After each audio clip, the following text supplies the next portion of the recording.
Hello guys, आज हम पढ़ने वाले हैं टेंस के बारे में। टेंस के बारे में जैसा कि हम पहले भी प्रेजेंट सिंपल के बारे में जो है स्टडी कर चुके हैं। हमने प्रेजेंट सिंपल के बारे में पढ़ा था। जो भी पढ़ा था आपको टिप्स पे याद रहना चाहिए। अब हम यूजेस यानी कि प्रेजेंट सिंपल के यूजेस किस कंडीशन में किए जाते हैं, आपको जो है आपको वहाँ पे सेंटेंस देके जब फिल इन द ब्लैंक्स वाले दिए जाएंगे तो आप कंफ्यूज नहीं हो। ये फिक्स जो रूल्स हैं जो मैं आपको यहाँ पे बताने वाली हूँ, जिनमें हमेशा कि कौन सा टेंस आता है, प्रेजेंट सिंपल। अब वो आता कैसे है ये आपको समझना है। ज़्यादा रूल्स नहीं है, आप आराम से इनको समझ सकते हैं, लेकिन थोड़ी मेहनत की आवश्यकता तो होगी, क्योंकि प्रत्येक काम में जो है मेहनत की आवश्यकता तो लगती है। चलो करते हैं शुरू। हैबिचुअल और रेगुलर एक्शन, यानी हैबिचुअल यानी अपनी जो आदतन और नियमित कार्य हैं। कैसे आदतन और नियमित जो कार्य हैं उनमें भी कौन सा टेंस आता है, हैबिचुअल। यानी अपनी हैबिट क्या है, जो अपनी हैबिट है। जैसे अपनी हैबिट क्या है, मनुष्य की हैबिट क्या है, झूठ बोलना, सच बोलना, और अपने बच्चों का पालन पोषण करना, और बहुत सारी जो अपनी जो है हैबिट्स हैं। तो हैबिचुअल यानी आदतन जो है मनुष्य का गुण होता है, आदतें होती हैं, कुछ झूठ बोलने की आदत, कुछ खाने की आदत, ये सब जो हैबिचुअल उनके गुण होते हैं सब क्या आते हैं, आदतन सारे गुण जो है इसमें आते हैं। और रेगुलर एक्शंस जो नियमित कार्य हैं अपने नियमित, जैसे आप स्कूल जाते हो और जैसे आसमान में जो है बर्ड्स वगैरह फ्लाई करते हैं। तो यहाँ पे जो है पहला दिया हुआ है, birds fly in the sky, आसमान में पक्षी उड़ते हैं। अब उनका क्या है, हैबिचुअल है, उनकी आदत है, और उनका रेगुलर एक्शन है कि नहीं, उनका रेगुलर एक्शन है, उनकी हैबिचुअल आदत है। सेकंड है शाम स्लीप्स विद हिज ग्रैनी, शाम उसकी ग्रैनी के साथ में सोता है। यानी शाम जो है उसकी आदत है कि वो किसके साथ सोता है, उसकी ग्रैनी यानी उसकी जो दादी माँ है उसके साथ में सोता है, यानी उसकी आदत है। तो ये क्या है, जो भी अपने आदतन काम रहते हैं, जैसे कि आप खुद पे लेके देख लीजिएगा जब आपको सेंटेंस समझ में नहीं आए तो कि ये आदतन हैबिचुअल वाला है या रेगुलर एक्शन वाला है। ये आपको अच्छे से समझ में जब आएंगे जब आप जो है इनके एक्सरसाइजेस करेंगे, वो भी अपन करने वाले हैं, करेंगे मतलब आगे अगले वीडियो में। यूनिवर्सल ट्रूथ यानी सार्वभौमिक सत्य, यानी इस यूनिवर्स में जो यूनिवर्स है अपना, उसमें जो ट्रुथ है वो भी काय में आएगा हमेशा, प्रेजेंट सिंपल में। जैसे कि the earth moves around the sun, कि पृथ्वी जो है सूर्य के चारों ओर चक्कर लगाती है। अब यूनिवर्सल ट्रुथ है, ठीक। फ्यूचर प्लान प्रोग्राम, यानी ऐसे प्रोग्राम जिनका जो है निर्धारण पहले ही हो चुका है फ्यूचर के लिए, वे सारे प्रोग्राम जो हैं काय में आएंगे, प्रेजेंट सिंपल में। काय में आएंगे, प्रेजेंट सिंपल में। ऐसे प्रोग्राम जिनका जो है फ्यूचर के लिए जो है प्लान पहले ही हो चुका है, वो सारे प्रोग्राम कैसे किस में आएंगे, प्रेजेंट सिंपल में। जब अब यहाँ पे सीएम लिख लो आप, है ना, सीएम लिखो, पीएम लिखो, आप जो मर्जी पड़े वो लिखो। सीएम का दौरा करवाओ आप या पीएम का करवाओ। The CM visits Jaipur tomorrow, यानी जो सीएम है वो दौरा करेंगे जयपुर का कल। अभी ऐसे नहीं भी कल आएगा और आज डिसाइड हो गया, नहीं, उसका दौरा जो है बहुत पहले ही डिसाइड, यानी पहले इसका प्लान हो जाता है। नेक्स्ट है my father retires next month, अब पापा रिटायर कब होंगे ये पहले ही डिसाइड हो जाता है। जैसे मेरा रिटायरमेंट कब होगा वो पहले से ही जो है उम्र के अकॉर्डिंग जो है लिखा जाता है, यानी पहले ही फ्यूचर प्लान है। तो उसी तरीके से जो भी फ्यूचर प्लानिंग वाले हैं, फ्यूचर प्लान प्रोग्राम्स, वो काय में आते हैं, हमेशा काय में आते हैं, प्रेजेंट सिंपल में। और ये साइंटिफिक रूल भी काय में आते हैं, प्रेजेंट सिंपल में। और हैबिचुअल और रेगुलर एक्शंस भी काय में आते हैं, प्रेजेंट सिंपल में। इनहेरेंट क्वालिटीज़, यानी जो अपने जन्मजात गुण हैं वो भी काय में आएंगे, जन्मजात गुण। अब अपने जन्मजात गुण क्या है, बच्चे अपने माता पिता से प्रेम करते हैं, जन्मजात गुण है। पेरेंट्स लव दियर चिल्ड्रन, माता पिता अपने बच्चों से प्रेम करते हैं। एक फादर बच्चों का पालन पोषण करता है, एक मदर जो है बच्चों का पालन पोषण करती है। ये सब क्या है, इनहेरेंट गुण है अपने। झूठ बोलना भी अपना जन्मजात गुण हो सकता है, यानी जो भी है आप सारे जो होते हैं इनहेरेंट गुण, आप जन्मजात गुणों को समझते हो, यानी जिसके फादर और डॉटर का या फिर फादर और जो सन है उसका एग्जाम्पल दे दिया जाए तो आप समझ सकते हो उस चीज़ को कि ये इनहेरेंट गुण बता रहा है और इसमें प्रेजेंट सिंपल आ सकता है। 5th नंबर का है साइंटिफिक। साइंटिफिक मतलब जो वैज्ञानिक, और स्पिरिचुअल मतलब आध्यात्मिक। प्रिंसिपल एंड थ्योरीज, यानी साइंटिफिक रूल जो होते हैं, थ्योरी में वाई नहीं है इसमें। साइंटिफिक और स्पिरिचुअल और प्रिंसिपल एंड थ्योरी, यानी वैज्ञानिक, आध्यात्मिक और जो सैद्धांतिक और थ्योरीज होती हैं, सैद्धांतिक थ्योरियाँ होती हैं वो भी काय में आएंगी। यानी वैज्ञानिक, आध्यात्मिक और जितनी भी थ्योरियाँ वगैरह होती हैं वो सभी प्रेजेंट सिंपल में आएगी। अब तक क्या पढ़ा वो रिवाइज कीजिए। क्या पढ़ा? हैबिचुअल एक्शंस, साथ में काउंटिंग करते जाएंगे। हैबिचुअल अपनी आदतें और नियमित कार्य, और यूनिवर्सल ट्रूथ। 3rd में future plan programmes. 4th inherent qualities यानी जन्मजात गुण। आप ऐसे समझ में नहीं आता तो आप जो है आप कॉपी और पेन ले और साथ में इनको लिखते हुए चले, और जब तक ये याद नहीं हो जाए तब तक आप अगली जो है स्लाइड की ओर ना बढ़े।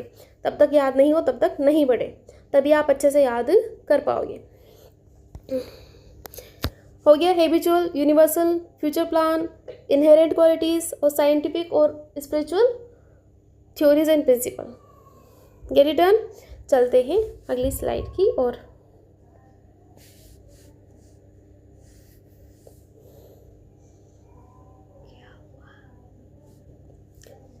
अब जो प्रिंसिपल्स थे, थ्योरीज थे, यानी जो साइंटिफिक प्रिंसिपल्स थे। अब साइंटिफिक प्रिंसिपल्स का ये नेम आ रहा है फर्स्ट वाला, वाटर कंटेन्स, यानी जो पानी है उसमें होता है, क्या होता है? Hydrogen and oxygen. यानी जो वाटर है उसमें हाइड्रोजन ऑक्सीजन होता है, ये साइंटिफिक रूल है। ठीक है। गॉड डजंट टेक बर्थ, यानी भगवान कभी भी जन्म नहीं लेते, ये आध्यात्मिक हो गया। ये तो कौन सा हो गया? साइंटिफिक थ्योरी हो गई, और ये जो है आध्यात्मिक थ्योरी हो गई। स्क्वायर हैज़ 4 साइड्स, यानी जो वर्ग होता है, वर्ग नहीं बन गया, आए तो बन गया ना, स्फीयर होता है वर्ग, उसकी कितनी साइड्स होती हैं? 4 साइड्स होती हैं। अब ये भी मैथमेटिकल रूल हो गया है ना। Mathematical, scientific, spiritual rules, principle और थ्योरीज जितने भी होते हैं वो सब प्रेजेंट सिंपल में आएंगे। नेक्स्ट है कोटेशंस एंड प्रोवर्ब्स। कोटेशन होता है कहावतें, और प्रोवर्ब्स मतलब जो मुहावरे, कथन हैं। कोटेशंस, कथन और जो मुहावरे हैं वो भी काय में आएंगे, यानी आपके कथन और मुहावरे भी काय में आएंगे। आप तो इतना सा याद रख लो, इंग्लिश में याद नहीं रहे तो कथन मुहावरे आप याद रख लो, काय में आएंगे? प्रेजेंट सिंपल में। यानी किसी ने कोई चीज़ बोली है अभी, हमेशा प्रेजेंट सिंपल में ही लिखी जाएगी। Non violence is a supreme virtue. अब यहाँ पे मैंने आपको बोला था किसी का अपन क्या बता देते हैं? गुण, स्थिति, क्या बता दे? स्थिति। अब गांधी जी ने किसी चीज़ की क्या बताई है? स्थिति बताई है नॉन वॉयलेंस की। गांधी बोलते हैं non violence is a supreme virtue, कि नॉन वॉयलेंस जो है एक सर्वोच्च गुण है। फिर भी आपको याद, अब आप इसका सोच रहे हो ना, तो इस आपको मैंने पहले ही बता दिया, यानी स्थिति आती है, कोई गुण बताते हैं तो इज एम का यूज़ हो सकता है, लेकिन कॉन्टिन्यूस तब होगा जब उसके साथ वर्ब की फर्स्ट फॉर्म में आईएनजी आता है। नहीं आ रहा है मतलब प्रेजेंट सिंपल का है। नेक्स्ट एग्जाम्पल समझिए। ऑल दैट ग्लिटर्स, ऑल जो कि, ऑल सब, दैट जो कि, ग्लिटर्स चमकता है, इज़ नॉट गोल्ड, वो सोना नहीं होता है। यानी जो चमकता है वो हमेशा सोना नहीं होता है। और भी चीज़ हो सकती है ना। तो ये भी क्या है? ये भी प्रोवर्ब है। तो आप समझ गए, कथन, मुहावरे और कहावतें जो भी होती है काय में आएगी? Present simple. नेक्स्ट है न्यूज़पेपर हेडलाइंस। आप अखबार पढ़ रहे हो, ठीक है, अखबार पढ़ रहे हो, उस अखबार की हेडलाइंस भी काय में आएंगी? प्रेजेंट सिंपल में। जैसे कि अखबार में कोई न्यूज़ आई है, government decide to recognise the private colonies chief minister, यानी गवर्नमेंट ने डिसाइड किया है रेगुलराइज द प्राइवेट कॉलोनीज, यानी नियमित रखने का जो प्राइवेट कॉलोनीज़ हैं उनको नियमीकरण का कार्य जो है गवर्नमेंट ने शुरू करने का निर्णय लिया है। न्यूज़पेपर की हेडलाइन हो गई। रनिंग कमेंट्री, यानी कि जैसे मैच वगैरह देखते हो ना आप, मैच वगैरह देखते हो तो उसकी जो रनिंग कमेंट्री होती है वो भी काय में होती है? बताओ, काय में होती है वो भी प्रेजेंट सिंपल में होती है। The bowler balls but the batsman hits a four, bowler ने बॉल फेंकी लेकिन बैट्समैन ने क्या किया? चौका लगा दिया। तो रनिंग कमेंट्री, हेडलाइन, अब आप ऐसे समझो, हेडलाइंस में क्या क्या आ सकता है, हेडलाइंस में कमेंट्री वगैरह की जो लाइंस भी आ जाती है ना, तो और फिर उन कमेंट्रीज में जैसे मान लो सिद्धू पाजी है, सिद्धू पाजी क्या क्या बोल देते हैं, मुहावरे बोल देते हैं ना बहुत सी बार। यानी आप ऐसे लगे जो कमेंट्री कर रहे हैं सिद्धू पाजी, और दूसरे दिन न्यूज़पेपर की हेडलाइन में छप रही है और सिद्धू पाजी ने एक कोटेशन बोल दी, उसमें भी क्या बोल दी quotation, all that glitter is not a gold, जो हमेशा चमकने वाला सोना नहीं होता, ठोको ताली से बोल के आप ऐसे ट्रिक के माध्यम से आप याद कर सकते हो। कमेंट्री, न्यूज़पेपर में हेडलाइन आई और कथन और मुहावरों वाली बात आ गई। और पहले, इससे पहले अपन ने क्या पढ़ा था, क्या पढ़ा था, यानी जो अपने इनहेरेंट क्वालिटी, जन्मजात गुण, आदतें, अपनी आदतन गुण होते हैं, और साइंटिफिक रूल और सार्वभौमिक सत्य, यूनिवर्सल ट्रूथ वगैरह, ये सारी चीज़ें अपन ने पहले वाले इसमें साइड में पढ़ी थी। अब बढ़ते हैं आगे। जब तक आपको एक चीज़ याद नहीं हो आप आगे नहीं बढ़े, क्योंकि पहले जो आप पढ़ रहे हैं उसको क्लियर करना बहुत आवश्यक है। अब जो जिन बच्चों को लगता है ये तो बहुत हार्ड है, बहुत हार्ड नहीं है। आप इनको 2 से 3 बार पढ़िए, आपको ये आसान लगने लग जाएंगे, लेकिन इनके लिए, सबके लिए मेहनत ज़रूरी है। बहुत से बच्चों को इंग्लिश जो है थोड़ी हार्ड लगती है, लेकिन मैं आपको बता दूं इंग्लिश इतनी हार्ड नहीं है जितने की आपकी आदतों ने बना दी है।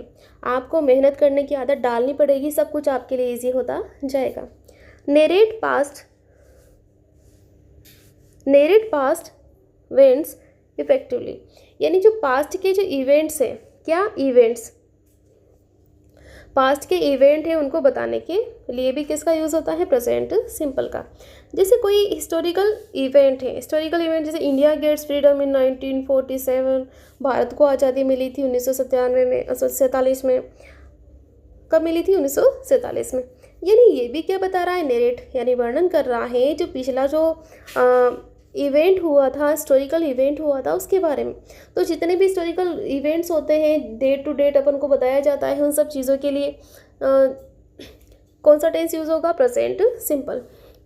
वर्ब्स ऑफ परसेप्शन, यानी जो परसेप्शन यानी अवबोधात्मक, वर्ब यानी क्रियाएं, यानी अवबोधात्मक क्रियाएं। अवबोध मतलब ज्ञान, किसी चीज़ को ज्ञान करना। आप ज्ञान कैसे कर सकते हो, नोटिस देख के कर सकते हो, हियर सुन के कर सकते हो, सी नोटिस का मतलब होता है अवलोकन करना, यानी अवलोकन यानी देखना। देखोगे कैसे, देखोगे, अवलोकन करोगे, हियर सुनोगे, वॉच देखोगे, यानी देखने वाले 3 मीनिंग आ गए यहाँ पे, 3 सिनोनिम आ गए एक दूसरे के, सी वॉच नोटिस, सी वॉच नोटिस। ठीक है, याद रखिए, सी वॉच नोटिस, पहले इनको निपटा दीजिए सिनोनिम से, सी वॉच यानी सी वॉच और नोटिस। अब फिर देख तो लिया, आप क्या करोगे, अवबोध वाली क्रियाएं, यानी ज्ञान का कैसे प्राप्त कर सकते हो, आप देख के कर सकते हो, सुन के कर सकते हो, महसूस करके कर सकते हो, सूंघ के कर सकते हो। सूंघ के कैसे, जैसे कोई चीज़ बन रही है, आपको ज्ञान नहीं है कि बन क्या रही है, तो आपकी जो नाक है वो भी सूंघ के बता देगी भी ये चीज़ बन रही है, यानी कि आपको नॉलेज होगी इस चीज़ की, आप स्मेल को पहचानते हो, तो ये भी अवबोधात्मक है। टेस्ट, स्वाद के माध्यम से, यानी इसमें कुछ दिक्कत आई क्या, नहीं आई। कैसे दिक्कत नहीं आई, आप खुद अवबोध, यानी अवबोध का मतलब क्या होता है, नॉलेज। कैसे ले सकते हो आप, या तो देख के, देखने के क्या कौन कौन से आ सकते हैं, कौन कौन से आ सकते हैं देखने के, नोटिस, सी और वॉच। ठीक, इनकी भी जो है, ये जो है अवबोधात्मक क्रियाएं भी प्रेजेंट सिंपल में ही आती है। अब फिर और कैसे देखो, देख के, सुन के, महसूस करके, सूंघ के और टेस्ट करके, आप इनके माध्यम से जो है ज्ञान प्राप्त कर सकते हो, अवबोध कर सकते हो, यानी ज्ञान कर सकते हो, याद रह जाएंगी। बढ़ते हैं आगे। नोविंग वर्ब्स, नोविंग वर्ब्स मतलब जिनसे अपन जानते हैं, कॉग्निशन यानी संज्ञान लेते हैं, ऐसी वर्ब्स। अब आपको याद नहीं रहे तो जानने वाली वर्ब्स, जिनसे अपन जान जाए, है ना। अब क्या क्या इसे जानेंगे, अब पहले तो ये ले लो, नो, नो मतलब होता है जानना। सपोज मतलब विचार करना, विचार करते हो तभी तो ज्ञान मिलता है, तभी आप किसी चीज़ को जानते हो। रिमेंबर याद करना, याद करोगे जब भी जानोगे।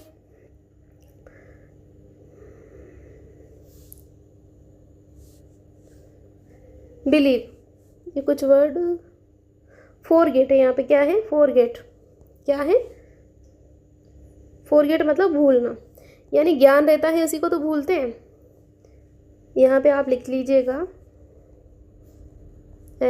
FORGET, फॉरगेट, ये पूरा वर्ड नहीं है, फॉरगेट लिख लीजिएगा।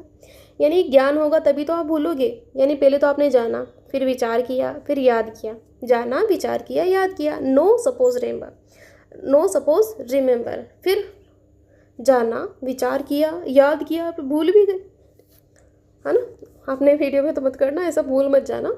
लेकिन ये है नोविंग वर्ब्स हैं, ये भी हमेशा क्या रहेंगे, प्रेजेंट सिंपल में रहेंगे। No, suppose, remember, forget. Believe, विश्वास करना। बिलीव, विश्वास कब करोगे, जब आप संज्ञान लोगे, उस व्यक्ति को जान जाओगे, तभी तो बिलीव करोगे।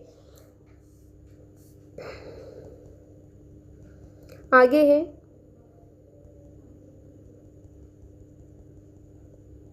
मीन मतलब यानी किसी चीज़ का मतलब कब निकालोगे, जब आप उसको जानते हो तभी तो मतलब निकलेगा। जैसे आपको इंग्लिश का कोई वर्ड आता नहीं है, उसका तो उसका अर्थ कैसे करोगे, उसका मीन कैसे करोगे, यानी आपने उस चीज़ को पहले नो किया है, जाना है। थिंक, विचार करोगे। कब विचार करोगे, जब उसके बारे में आपको नॉलेज होगी। मान लो कोई आपके सामने फ्रेंच बोल रहा है, तो क्या आप विचार करोगे उसके बारे में, हाँ, नहीं करोगे।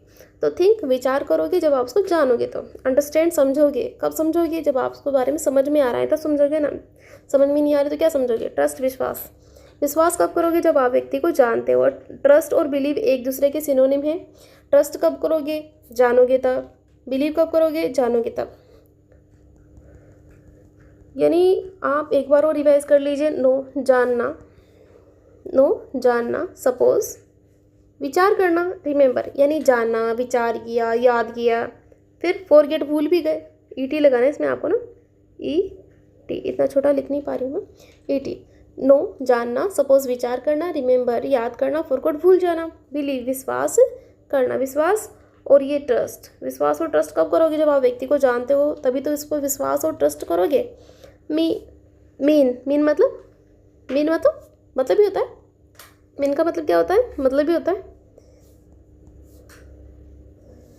यानी किसी चीज़ का मतलब कब निकालोगे, जब आप जानते हो उसको, तभी तो उसका मतलब निकालोगे ना। थिंक, विचार करना, अंडरस्टैंड, समझना, ट्रस्ट, ये हो गया।